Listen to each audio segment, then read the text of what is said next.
Conditional probability नाम से भी आपको जस्टिफाई हो रहा होगा कि इसके अंदर कोई ऐसी प्रोबेबिलिटी हम निकालने वाले हैं जिसमें कुछ कंडीशन हो, कुछ रिस्ट्रिक्शन हो।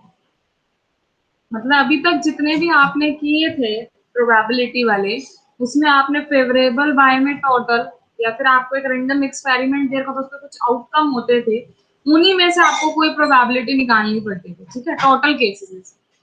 अब क्या होगा आपका, हमें इन्होंने कहा होगा कि एक इवेंट ऑलरेडी हैपन हो चुका है और तब आप प्रोबेबिलिटी निकालो। मतलब मैं ये कह दूं कि हमने टॉस किया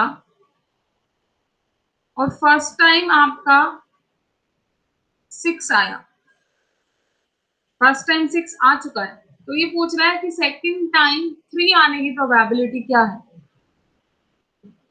मतलब क्या पूछना चाह रहा है ये, एक तरीके से कि आपको प्रोबेबिलिटी बताओ getting 6 on second toss. Second toss पे मान लो 6 आए, then it is given that on first toss we get 3। मान लो ये था कि फर्स्ट टॉस पे हमारा 3 आया, तो सेकंड पे 6 आने की प्रोबेबिलिटी बताओ। तो यहाँ पे क्या कोई आपका लॉजिक बना क्या? फर्स्ट टॉस का सेकंड टॉस से कुछ लेना देना है यहाँ पे?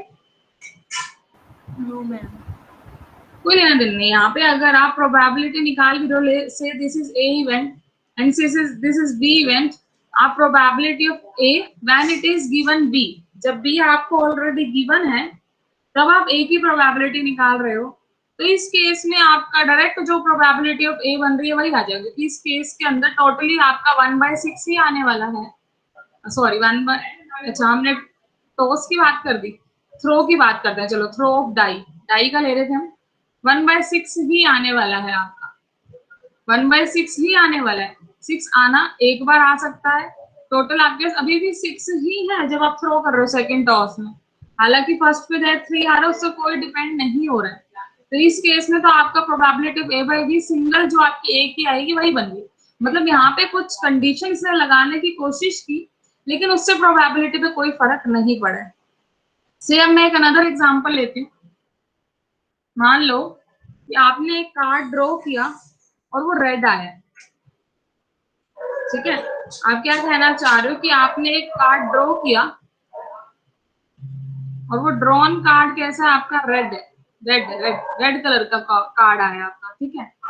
फिर कहा जो ये आ चुका है, जो ये आ चुका है आपका, उनमें से बताओ कि कार्ड किंग आएगा, कार्ड ड्रॉन इज किंग, तो इसकी प्रोबेबिलिटी क्या होगी आपकी बताओ?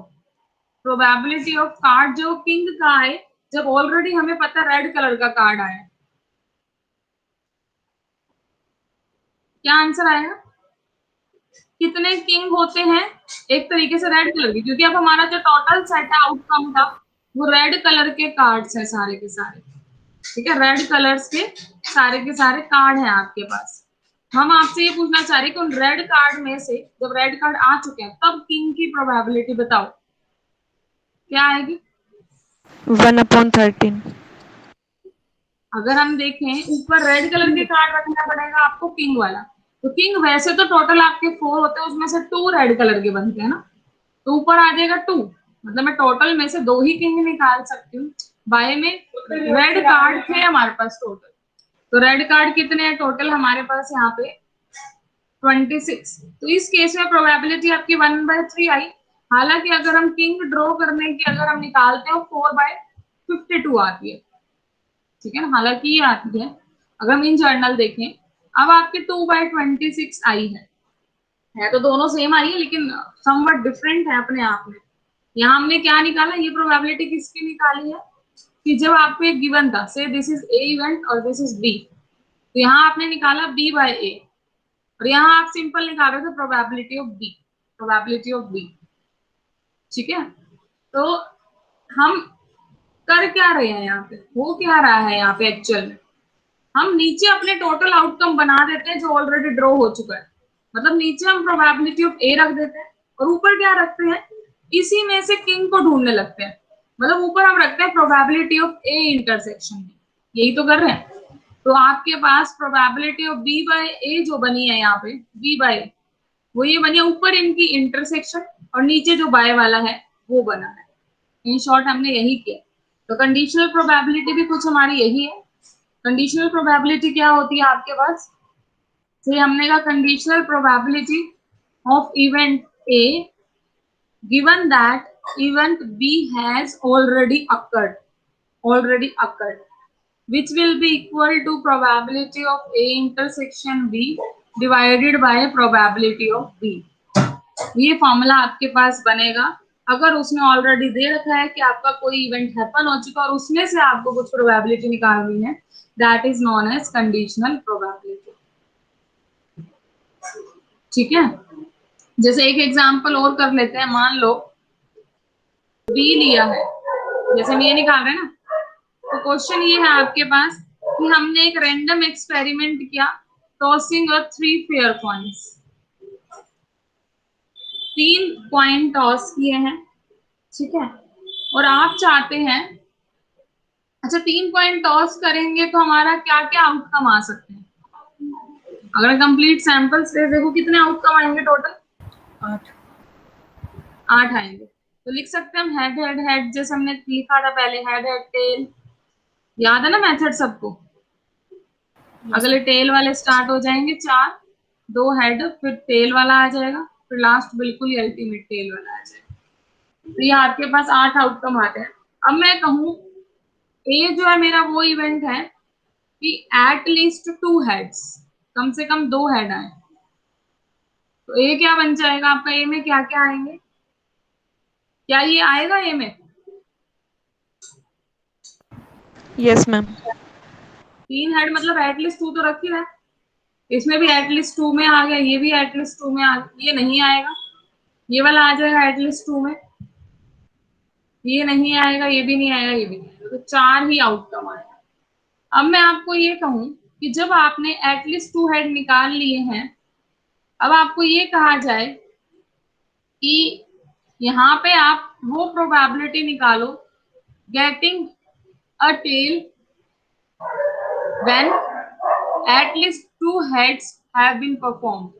मतलब आपने ये कर दिया है, जब 2 हेड आ चुके हैं उनमें से आपको प्रोबेबिलिटी निकालनी है। It means B is the event of getting tail, getting tail. तो टेल कब कब आ सकता है, अगर हम टेल की बात करें, क्या हमें टेल निकालने की नीड है गेटिंग टेल वाले की? हमें निकालना है probability of B by A. किसके इक्वल था ये probability of B by A? It is 3/4। देखते हैं, ए इंटरसेक्शन बी, बाय में प्रोबेबिलिटी ऑफ ए। तो ए इंटरसेक्शन बी निकालना पड़ेगा हमें, तो इसके लिए मुझे बी का पता होना चाहिए। तो बी क्या है, गेटिंग टेल, एक टेल आए सिर्फ, गेटिंग 1 टेल, एग्जैक्टली 1 टेल। तो एग्जैक्टली 1 टेल वाला हमारा आउटकम हो सकता है या तो टी एच एच लू, या एच पी एच लू, या एच एच टी। इन तीनों में ये टेल एग्जैक्टली आएगा, एक एक मैंने तीनों जगह पे ले लिया, ठीक है ना। हमें निकालना था A intersection B. A intersection B यहां से कितना आ गया, क्या क्या कॉमन आ रहा है आपका, ये तीनों इसमें भी है और ये तीनों इसमें भी है, तो ये कॉमन आ गए। ए इंटरसेक्शन बी की जो कार्डिनैलिटी है वो 3 आ रही है एक तरीके से, और ए को अगर हम देखें, ए की कार्डिनैलिटी थी 4, तो आपके पास यहाँ पे क्या आ गया, probability of A intersection B मतलब 3 बाय टोटल 8, 4 बाय 8, 8 से 8 कैंसिल, आंसर आ गया 3/4। मतलब आप इसको ये भी लिख सकते हैं n of A intersection B, number of A, ये भी शॉर्ट फॉर्मूला बन सकता है आपका। चाहे आप 3/4 आंसर डायरेक्ट भी बता सकते हैं। डायरेक्ट कैसे बताते, 3/4, 3 कॉमन थे, मतलब बी देखना है हमें, गेटिंग 1 टेल फ्रॉम दिस, जब ये इवेंट हो चुका है, तो ये इवेंट हो चुका है, इसमें से 3 ही आ रहे हैं आउट ऑफ टोटल यहाँ पे कितने, 4। अगर हम डायरेक्ट निकालते B by A, but direct नहीं निकालना, अब हमें फॉर्मूला पता है, फॉर्मूले से चलोगे तो क्वेश्चन कभी गलत नहीं होगा। फॉर्मूले के अकॉर्डिंग चलो, पहले ए निकालो, बी निकालो टोटल आउटकम में से, फिर ए इंटरसेक्शन बी निकालो, वो ऊपर रखो, बाय में सिर्फ ए का रखो। तो ये आपके पास तरीका रहता है। अगर आप लॉजिकली नहीं सोच रहे हैं तो, अगर सोचने बैठ गए तो 2 मिनट का आंसर, अच्छा ये हो चुका है तो उसमें से कितने आ सकते हैं, बाय में टोटल जो हो चुके हैं, दोनों ही तरीके हैं आपके पास। ठीक है, तो ये कंडीशनल प्रोबेबिलिटी के बारे में सारा था। जब आपके कंडीशन इम्पोज हो जाए तो हम कंडीशनल प्रोबेबिलिटी को लेकर आते हैं। जब कुछ हैपन हो चुका है और उसके बाद आपको प्रोबेबिलिटी निकालनी है, तो ये वो बात बोली जा रही है, उसमें से ही निकालो इन पार्ट ऑफ बी। चलिए, तो अब इसी से आपके पास एक थ्योरम बनाई गई है हमने। अभी हमने लिखा है probability of A intersection B by probability of A is equal to probability of B by, जो नीचे हो वही नीचे आता है। या फिर मैं ये भी लिख सकती हूँ, अगर मैंने नीचे लिख दिया बी वाला, तो यहाँ क्या आ जाएगा, probability of A by B, ये आ जाएगा। तो दोनों को ही हम सॉल्व करके लिख सकते हैं। ए इंटरसेक्शन बी हम यहाँ से भी निकाल सकते हैं और ए इंटरसेक्शन बी यहाँ से भी निकाल सकते हैं। इसको इधर ले जाओ, B by A into probability of A, और इधर क्या आ जाएगा, ए बाय बी इंटू में प्रोबेबिलिटी ऑफ बी, ये आ जाएगा।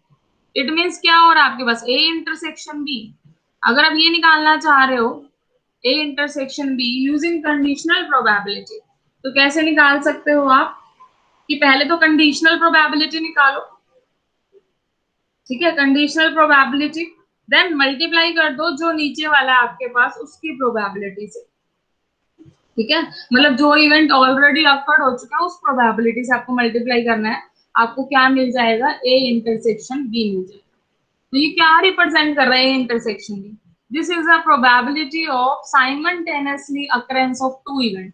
अगर मैं दो इवेंट को एक साथ अकर कराऊं तो उसकी प्रोबेबिलिटी, और इसको हम बोलते हैं मल्टीप्लिकेशन थ्योरम ऑफ प्रोबेबिलिटी। तो लिखते हैं मल्टीप्लिकेशन थ्योरम ऑफ प्रोबेबिलिटी, ये आपकी ज्यादा यूज है। ठीक है, तो इसके लिए आपको कंडीशनल प्रोबेबिलिटी की हमने डेफिनेशन बताई। क्या है ये, probability of A intersection B, अगर आप ए बाय बी लिख रहे हो तो यहाँ आएगा इंटू में प्रोबेबिलिटी ऑफ बी, अगर आप बी बाय ए लिख रहे हो तो इंटू में आएगा प्रोबेबिलिटी ऑफ ए, जो नीचे है वही मल्टीप्लाई में आएगा। तो दैट इज द प्रोबेबिलिटी है, मल्टीप्लिकेशन थ्योरम ऑफ प्रोबेबिलिटी से हम बोलते हैं। ठीक है, अब इसी पे बेस आपकी और डेफिनेशन है। हमने इंडिपेंडेंट इवेंट बोला था, किसे बोला था इंडिपेंडेंट इवेंट, क्या था बताओगे एक बार डेफिनेशन। जो दो ट्रायल है मैम, पहले का होना दूसरे को अफेक्ट ना करे। जैसे अभी हमने टॉस किया था कॉइन, है ना, हमने कहा था पहले डाई को, जैसे जो हमारे पहले डाई पे 3 आया था, और दोबारा अगर हम टॉस करें तो दूसरे डाई पे कोई फर्क नहीं पड़ेगा, कुछ भी आ सकता है दूसरे पे। अगर पहली बार 3 आए तो दूसरे पे 5 भी आ सकता है, 4 भी आ सकता है, 6 भी आ सकता है, कुछ भी आ सकता है, 1 भी 2 भी, जो मर्जी चाहे उसकी। तो दोनों आपस में इंडिपेंडेंट है, दो ट्रायल्स। लेकिन अगर मैं क्या करूं, दो डाई को आपस में बांध दूं, एक मैंने धागे से लास्ट उनके जो एंड कॉर्नर से मैंने उनको बांध दिया, किसी भी एक कॉर्नर को दूसरे डाई के दूसरे किसी भी कॉर्नर से बांध दिया। अब क्या होगा आपका, जब मैं उन दोनों डाई को रोल करूंगी, ठीक है ना, उन दोनों डाई को जब मैं थ्रो करूंगी तो उसके अंदर क्या होगा, वो अटैच हो चुके हैं। ऐसा हो सकता है कि उस पर जो 1 आ रहा था उस पर दूसरे पे हर बार 6 ही आएगा, मैंने उनको 2 वायर से कनेक्ट कर दिया एक तरीके से। तो जो उसका अपर फेस है दूसरे का भी अपर फेस उसी के अकॉर्डिंग आने लग जाएगा जो उससे अटैच होगा। अब हम डिपेंडेंट कह सकते हैं इस इवेंट को, कि अगर पहले पे 4 आए तो दूसरे पे उसी के अकॉर्डिंगली कुछ आ रहा होगा, से 6 से बांधे हमने उसे तो 6 ही आ जाएगा ऊपर। ठीक है ना, तो दोनों एग्जाम्पल अपने आप में इंडिपेंडेंट और डिपेंडेंट दोनों का केस बता रहे हैं। जब तक नहीं कहा जाए कि किसी से हमने इसको बांधा है तब तक वो इंडिपेंडेंट ही है। ठीक है ना, तो इंडिपेंडेंट इवेंट से क्या होता है आपका, जो आप ये ए बाय बी निकाल रहे हो इसका बी से कोई फर्क ही नहीं पड़ेगा, जब इस पर डिपेंड ही नहीं, तो डायरेक्ट जो ए की प्रोबेबिलिटी थी वही ए बाय बी की आ जाएगी, है ना। तो किसी भी इवेंट को हम इंडिपेंडेंट कब कहते हैं, independent of another event if conditional probability of A by B is equal to probability of A, उसका दूसरे इवेंट पे अनकंडीशनली रहना चाहिए, कोई फर्क नहीं रहना चाहिए, तब हम इंडिपेंडेंट कहेंगे। जैसे अभी हमने पीछे निकाला भी था डाई वाला केस, बस यहाँ पे प्रोवाइडेड क्या होना चाहिए, जो नीचे वाली प्रोबेबिलिटी हो नॉन जीरो हो, तभी तो मीनिंगफुल होगा रिजल्ट। जब बाय में आप ए बाय बी निकाल ही नहीं पाओगे तब चेक कैसे करोगे इसके इक्वल है या नहीं। ठीक है, तो जब नीचे वाला जो हम पी ऑफ बी रखते हैं वो नॉन जीरो रहना चाहिए, तभी हम चेक कर सकते हैं। तो इंडिपेंडेंट हम तभी कहेंगे जब a by B is equal to probability of A या फिर b by A is equal to probability of B, दोनों में से जो भी होगा आपके पास। ठीक है, तो यहाँ से एक बात बताइए, अगर मैं ये कह रही हूँ यहाँ पे जो हमने ये लिखा है a by B is equal to probability of A, it means a is independent of B. हमने ये लिखा है एक तरीके से कि a का b से कोई लेना देना नहीं है, खुद a अपने आप ही अकर हो गया। तो जब मैं ये लिख रही हूँ a is independent of b, तो क्या मैं यहाँ से ये भी इंप्लाई कर सकती हूँ b is independent of a? बता सकते हो क्या क्या करना होगा इसके लिए? हमें probability of b by a को प्रोबेबिलिटी ऑफ a के इक्वल लाना पड़ेगा। क्या इससे हम इस तक पहुंच सकते हैं?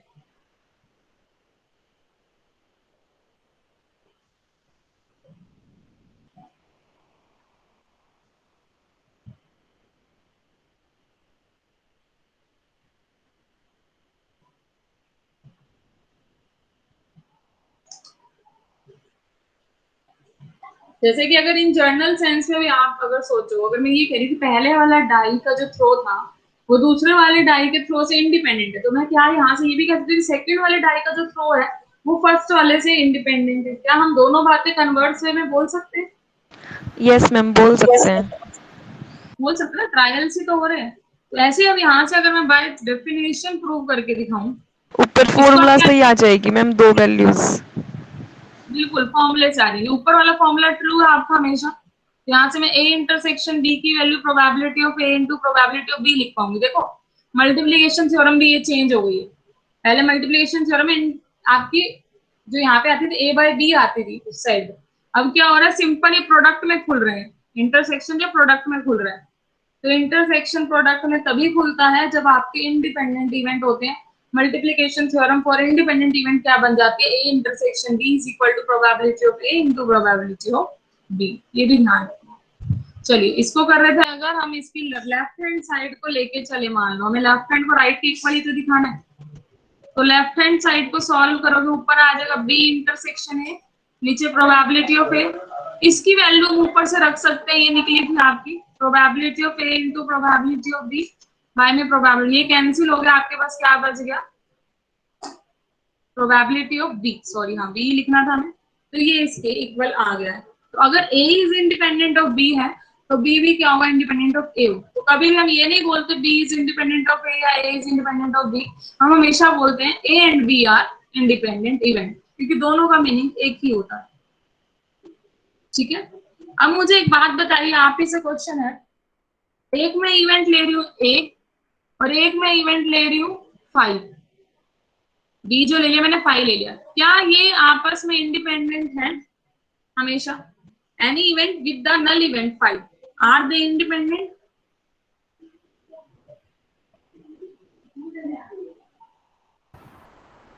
Yes ma'am.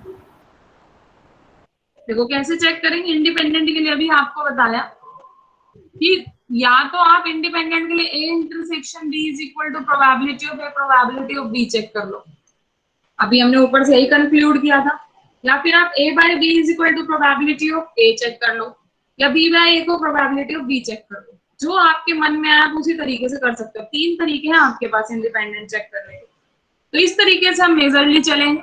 a by b निकालने में हमें ज्यादा दिक्कत हो जाती है ना, पहले b के बारे में पता लगाओ, a का पता होना चाहिए, उनकी इंटरसेक्शन देन सो ऑन, तो हमें मुश्किल लगता है, तो हम इस थ्योरम से हमेशा इंडिपेंडेंट के बारे में पता करें। अब यहाँ से बताओ a इंटरसेक्शन b क्या आएगा आपका? a एनी इवेंट है, 5 के साथ इंटरसेक्शन करोगे 5 आना छोटे वाला, और 5 की प्रोबेबिलिटी क्या होती थी? 0। 0। यस, यहाँ से b की प्रोबेबिलिटी तो 0 ही है, 0 को किसी से भी मल्टीप्लाई करो 0 ही आएगा, तो left hand side is equal to right hand आते ही आपका क्या बन गया? इंडिपेंडेंट। तो हमेशा 5 को किसी भी इवेंट के साथ ले लो, इंडिपेंडेंट होता है। सिमिलरली आप चेक कर सकते हो, अगर मैं यहाँ से ए और कंप्लीट सैंपल स्पेस की बात करूं, कंप्लीट सैंपल स्पेस, इनके बारे में क्या कहना है? ए इंटरसेक्शन एस को चेक करना पड़ेगा probability of A into probability of S के साथ। यहाँ पे ए इंटरसेक्शन एस कितना आएगा बता सकते हो? ए ए आएगा ना, क्योंकि ए कोई भी इवेंट है, एनी इवेंट जो भी होता है सबसेट ऑफ एस रहता है, तो इंटरसेक्शन एस करोगे छोटे वाला ए आ जाएगा। तो यहाँ पे तो ये बन गया ए ही, लेफ्ट हैंड साइड जो है। राइट हैंड साइड में अगर हम देखें प्रोबेबिलिटी ऑफ एस कितनी रहती है 1, तो इधर भी क्या आ गया प्रोबेबिलिटी ऑफ ए। तो इस केस में भी दोनों इक्वल होने की वजह से हमारा क्या बन गया है, इंडिपेंडेंट बन गया है। ठीक है, तो इंडिपेंडेंट है अगर, तो हम इस थ्योरम को अप्लाई कर सकते हैं, मल्टीप्लिकेशन थ्योरम को, अदरवाइज आप उसके जा सकते हैं। इनकी जर्नलाइजेशन भी है फॉर एन इवेंट। यहाँ तो हम सिर्फ 2 ही इवेंट के लिए बात कर रहे हैं। अगर मैं कहूँ एन इवेंट्स हैं आपके पास और उस पे अगर आप इंडिपेंडेंट चेक करना चाह रहे हैं, तो कैसे हो जाएगा, probability of A1, probability of A2, हर एक के अलग अलग प्रोडक्ट आ जाएगी। ऑन द सिमिलर नोट, अगर आप मल्टीप्लिकेशन थ्योरम जर्नल वाली लिखना चाहते हैं, A by B वाली जो आप लिख रहे थे, for an event not an independent event, generally अगर हम बात करें, तो प्रोबेबिलिटी ऑफ, ये जो मैं डॉट लगा देती हूँ मतलब इंटरसेक्शन ही होता है अगर हम इकट्ठा लगा देते हैं। ठीक है, probability of A1 A2 intersection AN, तो कैसे करके चलेंगे, 2 इवेंट के वाइज हम चल सकते हैं। इसको मैं कंप्लीट एक इवेंट मान लूं, इसको कंप्लीट बी मान लूं, जो इसका प्रूफ है। आप इस तरीके से कर सकते हो प्रूफ को। अगर मैंने इसको एक इवेंट मान लिया A1 को और A2 से AN को अगला मान लिया, तो हम क्या लिख सकते हैं, ऊपर तो इनकी इंटरसेक्शन चल रही है ना, तो देखो एक बार थोड़ा सा रिजल्ट लिख लो दोबारा से। Probability of A by B लिखते हो आप, इनटू में नीचे वाला आता है, यही होता है। तो यहाँ पे भी यही आ जाएगा A बाय B, तो मैंने इसको A माना, इस पूरे को B माना, ऊपर A1 बाय में A1 intersection A2 intersection A, ये आ जाएगा, और इनटू में यही वाला जो अपने इंटरसेक्शन लिखा यही आ जाएगा। ठीक है ना, अब इसको और फर्दर हमें ब्रेक करना पड़ेगा, तो थोड़ा सा कॉम्प्लिकेटेड सा बन जाता है जो इसका प्रूफ है। बाय में A1 intersection A2 intersection AN हम ले रहे हैं, ऊपर A1 ले रहे हैं, तो कॉम्प्लिकेटेड सा है, तो इसको आप मेनली PMI से सॉल्व करते हैं। PMI से, क्या कह रहे हो, ये A1 तो हम ले लेंगे, इसको तो फर्स्ट कंसीडर किया था, आगे वाले को B कंसीडर किया A2 से, तो जो probability of A1 given A1 intersection A2 से ही शुरू करेंगे। नहीं क्या, अच्छा नीचे, हाँ हाँ बिल्कुल A1, बिल्कुल बिल्कुल, बाय में B वाला रखा है मैंने। ठीक है, A2 intersection A3 intersection A, yes यही आएगा। तो अब हमें ये निकालना है A1 बाय में, जब ये सारे हैपन हो चुके, ठीक है, फिर आगे हम इस पे भी लगा सकते हैं थ्योरम अलग अलग ब्रेक करके, इस तरीके से सोन चलते हैं, हम फाइनल रिजल्ट निकाल सकते हैं यहाँ पे। लेकिन फाइनल रिजल्ट से पहले अगर हम इसका रिजल्ट ऑलरेडी जानते हैं और PMI अप्लाई करें, तो जर्नलाइजेशन में PMI मेनली आपका काम करता है। ठीक है ना, जर्नलाइजेशन जब भी हो तो PMI से आप 4 ऑप्शन अगर दे रखे हो तो चेक PMI से किया करो, अगर जर्नलाइजेशन पे बात आए तो। या फिर आप 1 इवेंट 2 इवेंट 3 इवेंट, जैसे कल सिखाया था आपको, काम भी आपको मैंने दिया था, घर से होमवर्क दिया था, बताया नहीं किसी ने भी, दिया था ना आपको होमवर्क, एक रिजल्ट वेरीफाई करके आना, ग्रेटर का सिंबल आएगा, लेस देन का आएगा। यस कौन सा रिजल्ट था ma'am, probability of union I from 1 to n is greater than equal to summation PAI minus summation probability of 2 की है ना, yes मैम। ये थी। तो इसमें क्या है आपका आंसर, ग्रेटर का है लेस का है, मैम ग्रेटर का आया पर 3 से ही किया है, सिर्फ सोचा है 3 से। हाँ इसमें से 3 लगे, क्योंकि 2 में तो आपका इक्वल वाला ही केस आ रहा होगा ना, यस 2 में तो यहाँ इंटरसेक्शन खुलता, 3 से आपको आइडिया लग गया होगा। तो ऑप्शन कैंसिल ही करने हमने, तो बाकी 3 ऑप्शन कट जाएंगे, एक करेक्ट हो जाएगा, नहीं तो PMI से भी आप वेरीफाई कर सकते हैं। ठीक है, वो लेंथी पड़ जाता है प्रोसीजर, तो ये चलो दिया था मैंने, बीच में डिस्कस कर लिया, बुल्स इनइक्वालिटी के बाद हमने किया था। चलिए, तो हमारे पास जो जनरलाइजेशन बनती है मल्टीप्लिकेशन थ्योरम की, that is A1 A2 AN। देखो कैसे याद रखना, ध्यान से देखना। सबसे पहले तो सिंगल A1 की लिख दो, सिंपल A1 की, फिर लिखो probability of A2 by A1। जब इंडिपेंडेंट होता है तो A2 by A1 probability of A2 आ जाता है, जो हमने मल्टीप्लिकेशन थ्योरम में लिखा भी है, सिर्फ A2 लिखी थी नेक्स्ट टर्म। थर्ड वाली में जाएगा probability of A3 divided by A1 intersection A2। मतलब कैसे लिख रहे हैं, A1 पहले खुद आया, फिर A2 बाय A1 आ गया, फिर A3 के बाय में जो दोनों बचे हुए थे वो आ गए। इसी तरीके से आगे चलते चलते probability of an divided bye A1 intersection A2 intersection an minus 1। इसने इन एक्चुअल में इसको खोला कैसे, अगर मैं ये बताऊं, इन्होंने देखो, इन्होंने जो प्रूफ, अगर हम जो अभी ओपन कर रहे थे, हम ओपन कर रहे थे A1 और इसको लेके, इन्होंने एक्चुअली में कैसे ओपन किया, आप किसी को भी एक इवेंट मान सकते हो, किसी को भी बाकी सारा। तो इन्होंने जो ओपन किया, यहाँ इंटरसेक्शन A माइनस 1 भी लिख लो, an माइनस 1।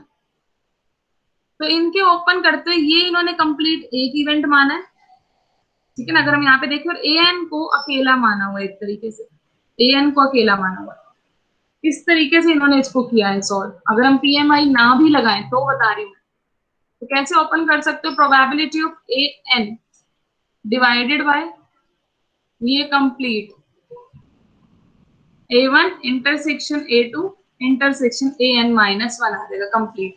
फिर इनटू में क्या आता है, यही नीचे वाला पूरा का पूरा A1 intersection A2 intersection an minus 1, यही आएगा। फिर इसी तरीके से अगला मानोगे, इसमें आप n माइनस 2 तक का लो और an माइनस 1 को अकेला मान के कर सकते हो। ऊपर देखो सारे अकेले अकेले ही आ रहे हैं, हजार बाद में,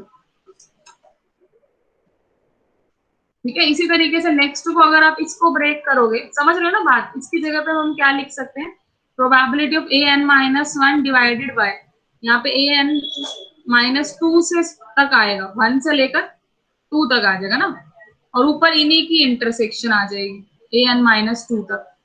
देन इसी तरीके से आगे बढ़ते फिर इसको भूल जाओ, इनटू में an माइनस 2 वाला लिखो ऊपर, और बाय में इससे कम वाले सारे आ जाएंगे an माइनस 3 तक। इसी तरीके से चलते चलते ऊपर अगर आप A2 तक पहुंच जाएंगे तो बाय में सिर्फ A1 वाला आएगा ना, जो उससे कम वाला बच गया, जैसे यहाँ नीचे कम वाले आ रहे थे, और इनटू में जो नीचे है वो आ जाएगा। तो यही आपने लिखा हुआ, अब देखो वापस जाके, probability of A1 into probability of A2 by A1, फिर अगला लिखो तो उससे नीचे जो उससे कम वाले हैं, फिर अगला ऊपर सिंगल और उससे नीचे उससे कम वाले, यही चल रहा है आपका प्रोसीजर। अब प्रोसीजर समझ आया होगा आपको कि A1 आ गया प्रोबेबिलिटी, A2 जब ऊपर आए तो बाय में उससे कम वाला A1, जब ऊपर A3 आए तो बाय में कम वाला A1 A2, और इसी तरीके से जब an वाला लिखा तो उससे कम वाले सारे आए। तो याद हो गया आपको ये फॉर्मूला? Yes ma'am. यस, तो बहुत ही इजी तरीके से आपको बताया गया कि फॉर्मूले को आप कैसे याद रख सकते हैं। एक्सटेंशन ऑफ मल्टीप्लिकेशन थ्योरम है टू दी n इवेंट्स। इसी तरीके से इंडिपेंडेंट के लिए बनाना है तो सिर्फ मल्टीप्लिकेशन में खुल जाएगा, A1 A2 A3 up to an। इसके बाद यहाँ पे एक क्वेश्चन आपसे छोटा सा पूछा जा रहा है, आपको आंसर करना है वो। मैं ये पूछना चाह रही हूं, क्या दो इंडिपेंडेंट इवेंट म्यूचुअली डिसजॉइंट हो सकते हैं? Is two independent event can be mutually disjoint. यहां से ये इंप्लाई कराना चाह रहे हैं एक तरीके से, इंडिपेंडेंट इवेंट दे दिए तो ये जीरो ला के दिखाओ, ऐसा कब होगा आपके पास, अब बता दो मुझे यहीं से देख के। ए इंटरसेक्शन बी जीरो लाना मतलब या तो प्रोबेबिलिटी ऑफ ए जीरो लेके आओ या फिर प्रोबेबिलिटी ऑफ बी जीरो लेके आओ। तो अगर आप दो इंडिपेंडेंट इवेंट ऐसे ले रहे हो जिसमें से एक की प्रोबेबिलिटी जीरो है, तो उसी केस में सिर्फ और सिर्फ वो म्यूचुअली डिसजॉइंट बन सकते हैं, अदरवाइज नहीं बन सकते। बात समझ रहे हो? अगर मैं इंडिपेंडेंट के साथ साथ ये कंडीशन और लगा देती हूँ कि आपके जो दोनों इवेंट लिए हैं उन दोनों की प्रोबेबिलिटी पॉजिटिव है, पॉजिटिव प्रोबेबिलिटी मतलब ग्रेटर देन जीरो है, जीरो वाला केस नहीं लिया मैंने, तो मतलब ये भी ग्रेटर देन जीरो, ये भी ग्रेटर देन जीरो, दो पॉजिटिव नंबर की प्रोडक्ट करोगे तो ये भी क्या आ जाएगा, greater than zero, which is not equal to zero. तो उस केस में नेवर बी म्यूचुअली डिसजॉइंट हो जाएगा, नेवर बी म्यूचुअली डिसजॉइंट। तो याद रहेगी ये वाली बात आपको कि two independent event with positive probabilities can never be mutually disjoint. और इसी का अगर मैं उल्टा लेके चलूं, क्या दो म्यूचुअली डिसजॉइंट इवेंट जिनकी पॉजिटिव प्रोबेबिलिटी हो, क्या वो इंडिपेंडेंट हो सकते हैं? No ma'am. जैसे अब इसका प्रूफ बताओ।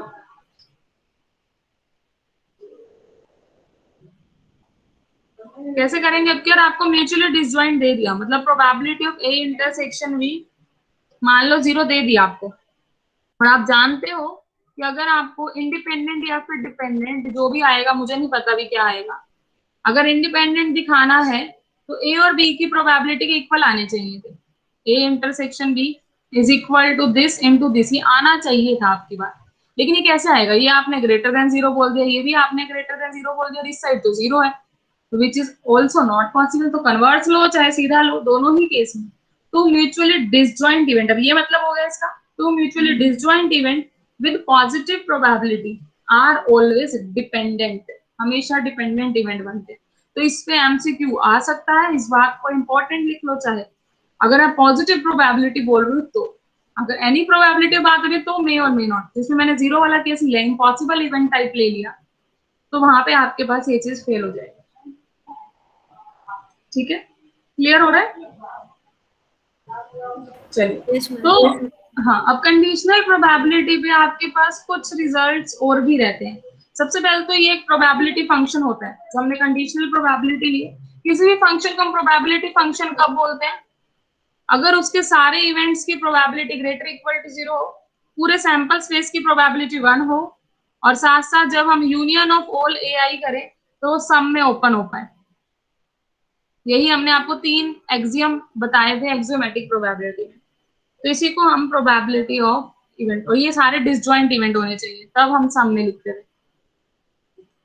तो अगर किसी को भी अगर कुछ पूछ ले आपसे पेपर में, पेपर में ये पूछ ले, मान लो फॉर फिक्स्ड बी, बी को फिक्स कर दिया, तो इस वाले की ए वेरी कर रहे हैं, तो इसको प्रोबेबिलिटी फंक्शन शो करो। मतलब पहले तो आपको ये दिखाना है कि probability of A by B हमेशा ग्रेटर इक्वल टू 0 रहेगी, ऑब्वियसली रहेगी। A intersection B by probability of B, ये भी ग्रेटर 0, ये भी ग्रेटर इक्वल टू 0, तो यहाँ पे क्या आ जाएगा, ये भी ग्रेटर इक्वल टू 0 आ जाएगा।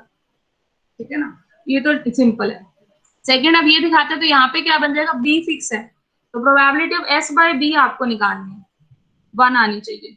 कैसे करोगे, ऊपर इंटरसेक्शन नीचे बी, इनकी इंटरसेक्शन बी ही आ जाएगी, एस तो कंप्लीट है, ये 1 ही आ गया यहाँ पे। सिमिलरली लास्ट वाला भी आप शो कर सकते हैं। ठीक है, तो प्रोबेबिलिटी फंक्शन कभी भी पेपर में पूछ ले तो तीनों एक्सियम ही बस आपको चेक करके देखने होते हैं, बन रहे हैं। यहाँ पे सारी प्रोबेबिलिटी वही रहेंगी जो आपकी सिंपल में रही थी, कंडीशनल में वही रहेगी। जैसे प्रोबेबिलिटी ऑफ 5 आप 0 लेते थे, ऐसे ही यहाँ पे प्रोबेबिलिटी ऑफ 5 बाय बी भी 0 ही आएगी for fixed B. Similarly probability of A complement by B निकाल रहे तो वो भी same probability of A by B ही आएगी, 1 माइनस। सेम तरीका, यहाँ ए कॉन्जुगेट था तो यहाँ पे ए 1 माइनस ए। सेम बाकी सारे रिजल्ट आप बना सकते हो, जैसे A1 यूनियन A2 का आपने पढ़ा था, इसके बारे में B, तो A1 by B plus probability of A2 by B minus probability of A1 intersection A2 by B, यही था A1 A2 माइनस इंटरसेक्शन। तो सारे रिजल्ट एज इट इज हैं, घबराना नहीं है, देख के कंडीशनल में जो भी रिजल्ट आएंगे सेम रिजल्ट है जो आपने पहले किए थे। ठीक है, चलिए, तो क्वेश्चन है अब आपके लिए।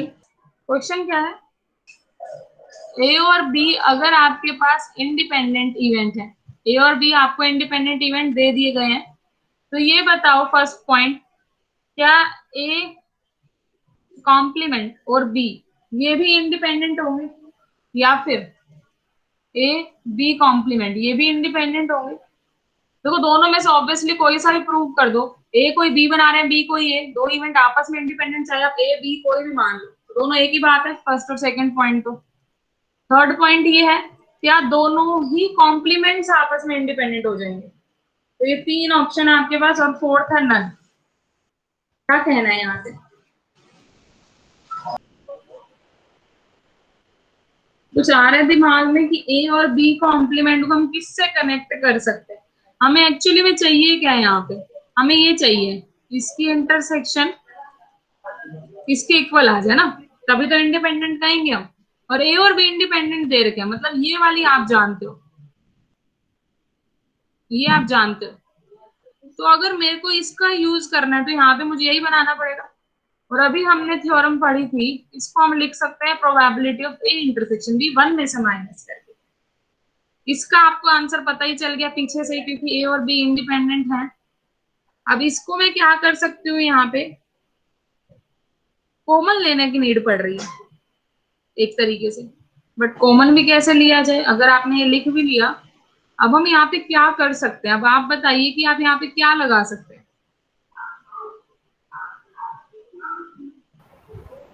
ए और बी इंडिपेंडेंट है मैम, तो पी ए इंटरसेक्शन भी खोल दे, इक्वल आ जाएगा।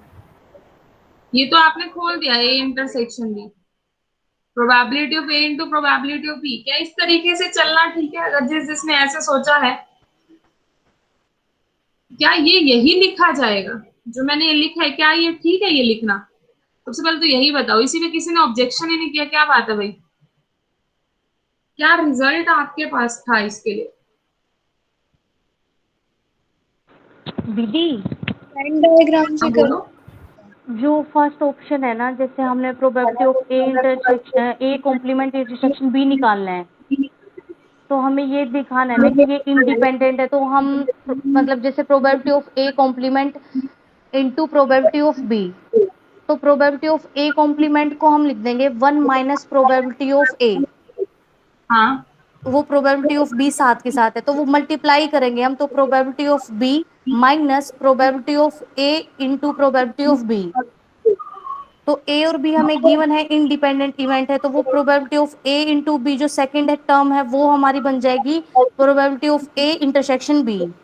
यस, तो हमने पीछे दो दिन पहले पढ़ा था कि जो ये रिजल्ट है ये इक्वल होता है बी माइनस, यस, ये वेन डायग्राम से हमने पढ़ा था।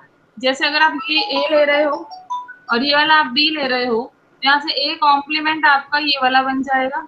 इसकी इंटरसेक्शन अगर आप बी के साथ करोगे तो ये वाला पार्ट आएगा सिर्फ, है ना? और इस पार्ट को आप क्या ये लिख सकते हो, बी में से माइनस ए इंटरसेक्शन बी। यही तो हमने किया था। जो इन्होंने सॉल्व किया, यस, इन्होंने इस साइड को सॉल्व कर लिया। तो आप कंफ्यूज हो रहे थे कि हम इसको ये लिख सकते हैं, इसको हम क्या लिख सकते हैं? अब आप देख सकते हैं, इसको हम लिख सकते हैं कि आप प्रोबेबिलिटी ऑफ बी में से ये वाला पार्ट माइनस करो। ये गलती की थी आपने, यहाँ 1 नहीं आना था, यहाँ प्रोबेबिलिटी ऑफ बी आना था। ठीक है, ये मिस्टेक की थी यहाँ पे हमें। तो इस रिजल्ट को बहुत ही ध्यान से लगाना आप जब भी लगा रहे हैं।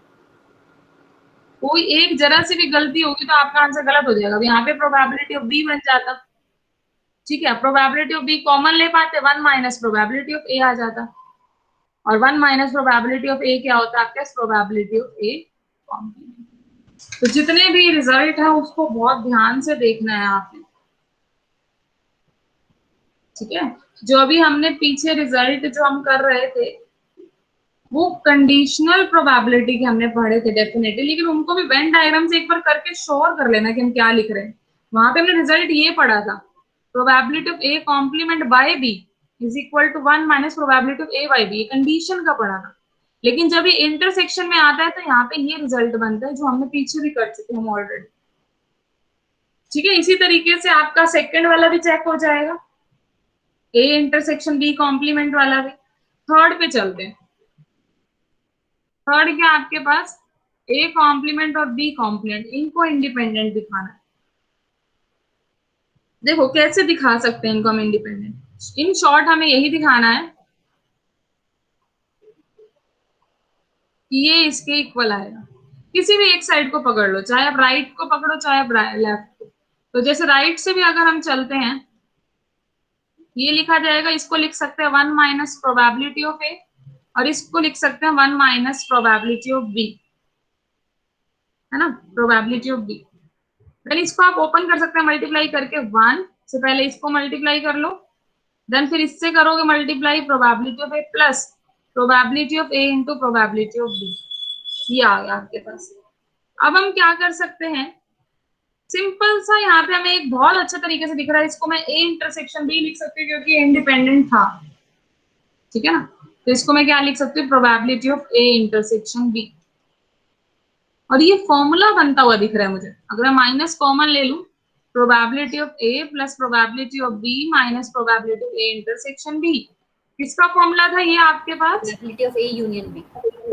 ए यूनियन बी, यस। और 1 में से माइनस कर दे अगर हम probability of A union B को, तो क्या कह सकते हैं उसे, probability of A union B का कॉम्प्लीमेंट। तो हमारे पास, या फिर यूनियन पे जब आप डी मॉर्गन्स लॉ लगाएंगे तो इंटरसेक्शन में अलग अलग कॉम्प्लीमेंट हो जाएगा। जो हमें प्रूव करना था वो आ चुका है हमारा, हम ए कॉम्प्लीमेंट बी कॉम्प्लीमेंट से चले थे, उनकी इंटरसेक्शन लास्ट में आएंगे।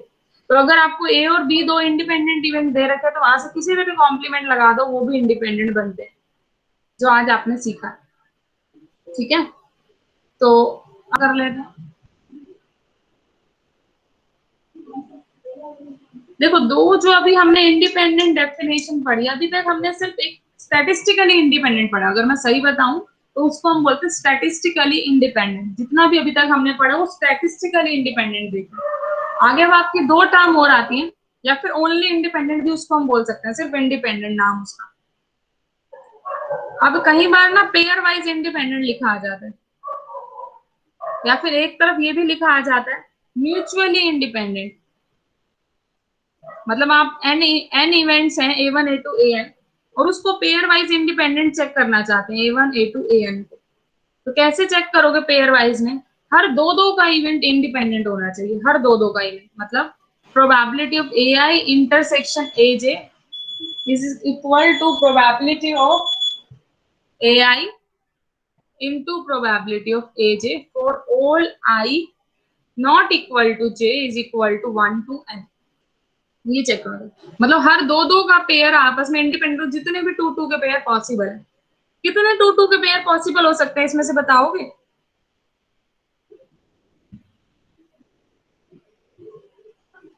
एन में से मैं ऐसे कितने पेयर बना सकते हो दो दो वाले, और वो भी different different, I not equal to जे।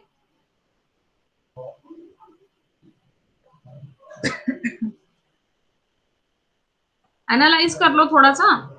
पहले तो वन के साथ में सारे लिख सकते हो एक एक बार, है ना। मतलब n-1 तो ये हो गए इनटू में, n-1 पेयर तो यहीं से मिल गए। और कितने पेयर मिल सकते? प्लस, सॉरी प्लस, ये तो n-1 पेयर मिले आपको। और अगर हम देखें टू के साथ वन वाला तो हम ऑलरेडी लिख चुके, तो इसको मैं दोबारा काउंट नहीं करूंगी। टू के साथ थ्री वाला, फोर वाला ये कर सकते हैं, तो टू के साथ n-2 वाले और हो गए। इसी तरीके से आगे चलते चलते लास्ट हमारा क्या होगा, an-1 से an वाला 1 तक जाएगी बात।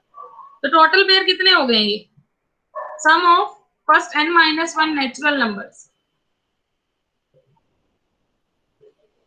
इतने ही हो जाएंगे, n-1/2 which is equal to nc2। यही तो करना था हमें, n नंबर में से दो दो के पेयर चूज करने थे, मतलब सिलेक्शन करनी है टू टू नंबर्स की, और डिफरेंट के लिए ही हम कॉम्बिनेशन यूज करते हैं। तो और कुछ नहीं है, nc2 ही था। टोटल इतने पेयर आएंगे आपके पास, nc2। मतलब अगर आपके पास सिर्फ दो ही इवेंट है तो सिंपल एक ही यही वाला इवेंट बनेगा, 2c2 विच इज 1। एक ही पेयर बनना था A1 इंटरसेक्शन A2 वाला। अगर तीन आ जाते तो A1 A2 का बनता, A2 A3 का बनता, और A1 A3 का बनता, तीन पेयर बनते। 3c2 विच इज 3 तो होता है। इस तरीके से आप ऑब्जर्व कर सकते हैं, चार है तो 4c2 6 बन जाएंगे। ठीक है, तो इस तरीके से आप देख सकते हैं टोटल nc2 पेयर बनेंगे। उन सभी पेयर्स के लिए आपको चेक करना है क्या वो इंडिपेंडेंट है, तो हम गिवन n इवेंट्स को क्या कह देंगे, पेयर वाइज इंडिपेंडेंट कह देंगे।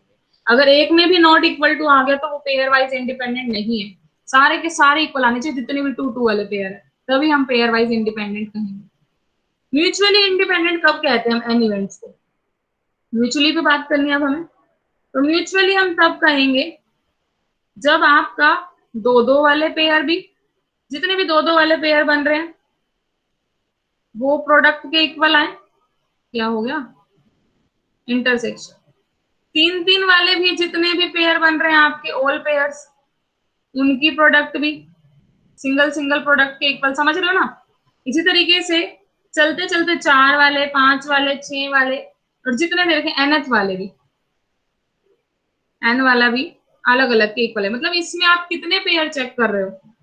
अगर n इवेंट्स की अगर हम बात करें तो आपने टू टू वाले भी लिए, प्लस थ्री थ्री वाले भी देखे, फिर चार चार वाले पेयर निकाल के देखे, इसी तरीके से NCN वाला भी है। इन शॉर्ट ये टोटल कितना बनेगा बता सकते हो? कितने हम चेक कर रहे हैं?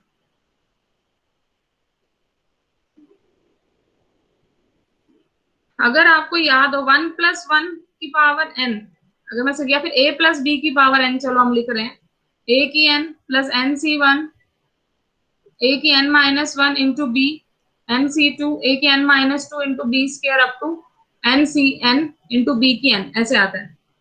और a और b को अगर मैं 1 1 पुट कर दूं यहाँ पे, तो यहाँ पे 1 की पावर n, 1 की पावर n माइनस 1 इंटू 1, या फिर n c n भी लिख सकते हैं, n c 0, n c 0 plus n c 1 plus n c 2 plus n c 3 plus n c n is equal to 2 की पावर n। ठीक है ना, क्लियर हुआ ये? Yes ma'am. Yes, जब हम इसमें nc1 और nc0 ऐड कर दें, ऐड और सब्ट्रैक्ट कर दो, nc1 भी और 1 भी ऐड और सब्ट्रैक्ट कर दिया हमने, तो ये वाला तो पूरा बन गया आपका 2 की पावर n माइनस 1 माइनस इसकी वैल्यू कितनी होती है, n होती है।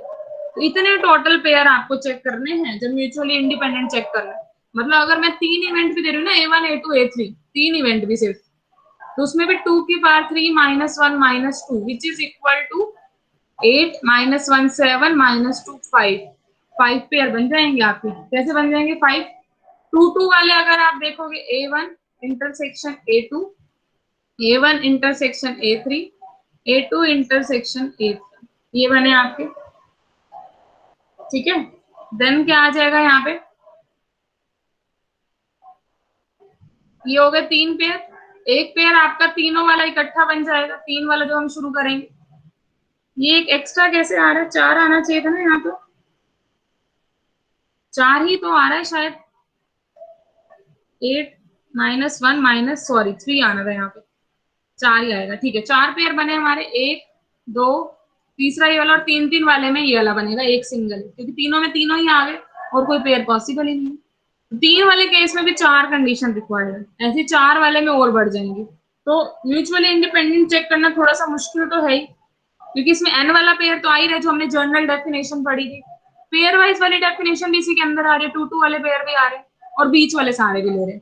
तो यहाँ से आप मुझे ये बताओ कि जो आपने पेयर वाइज बना दिया, तो क्या वो जो ये म्यूचुअली है वो भी होगा? क्या pair wise independent mutually independent भी होता है? need more. कोई जरूरी नहीं, क्योंकि उसमें 2 2 वाले पेयर आपने चेक किए, 3 वाला नहीं किया, 4 वाला नहीं किया, 5 वाला नहीं किया। लेकिन जो आपका म्यूचुअली बना है, क्या वो पेयर वाइज बनेगा? Yes, ma'am. वो बनेगा, क्योंकि म्यूचुअली में आपने 2 2 वाले ऑटोमेटिकली चेक कर ली। तो हर म्यूचुअली पेयर वाइज बनता है, लेकिन पेयर वाइज म्यूचुअली बने ऐसा कोई जरूरी नहीं। ठीक है, तो आप चेक कर सकते हैं, इस पे कुछ क्वेश्चन